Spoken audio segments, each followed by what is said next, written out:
So joining us now from Los Angeles is the director of that documentary, David Paul Meyer. Thanks for being here. Thanks for having me. So you've obviously worked with Trevor for a while. I, like many people in America, had to Google immediately everything about this guy. What an interesting story about his parents in South Africa. And now I know everything about him. What's in store for America when he takes over The Daily Show? Well, I mean, I was chuckling just now listening to your little montage there. He's really funny, and I've seen his comedy for years now, and he still makes me laugh, and he can really appeal to just a diverse group of people who maybe have different viewpoints on things or whatever, but Trevor has figured out a way to really just bring a whole bunch of different types of folks together and to just make them laugh really hard at stuff. So yeah, I'm excited for people to get to see that. And he is such an unknown in America. I mean, you made this documentary about him, and that brought his profile higher, but he was only on The Daily Show 3 times. Did this decision come as a shock to you all?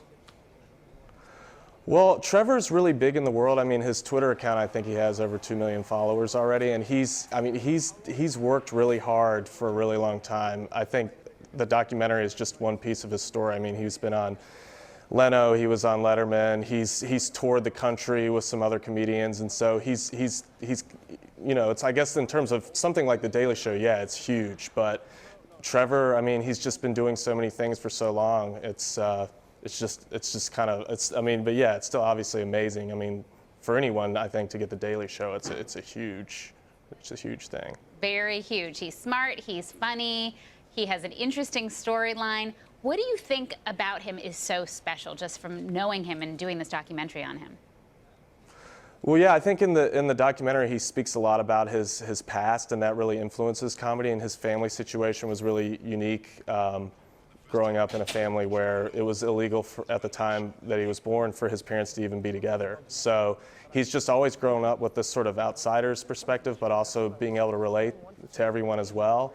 And I think just from making the film, that's what I saw. And I think having someone who, yeah, sure, he's from South Africa, but I think people will be surprised at how much he can relate with their situations. And I think, and then once you can build that level of trust and authenticity that Trevor's able to do, then people just really start laughing because you've won their trust, and that's what he does. Well, I'm sure he's nervous. He has big shoes to fill. And Jon Stewart, thanks so much for sharing your perspective with us. David Paul Meyer, director of the documentary You Laugh, But It's True, about Trevor Noah.